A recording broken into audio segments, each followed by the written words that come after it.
A hot tub might run at around 38 to 40 degrees Celsius, but NVIDIA's newest AI servers is even hotter. Hey GadInsiders, welcome to your Tech Hub. NVIDIA's Rubin generation of AI infrastructure is fully liquid-cooled.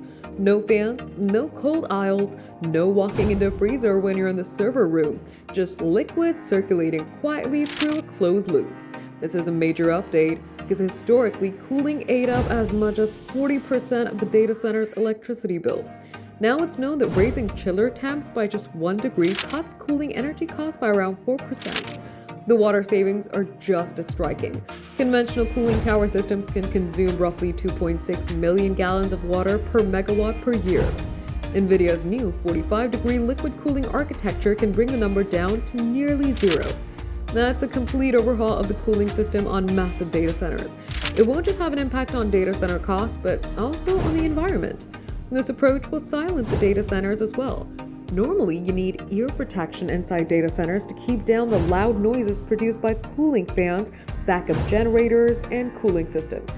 NVIDIA's Rubin architecture drops all that.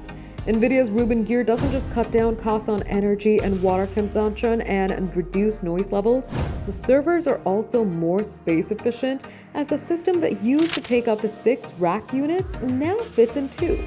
Sure, NVIDIA's new server architecture has the potential to solve some of the most annoying problems, and this doesn't fix problems with existing data centers, but hopefully it will lead to improved ones in the future.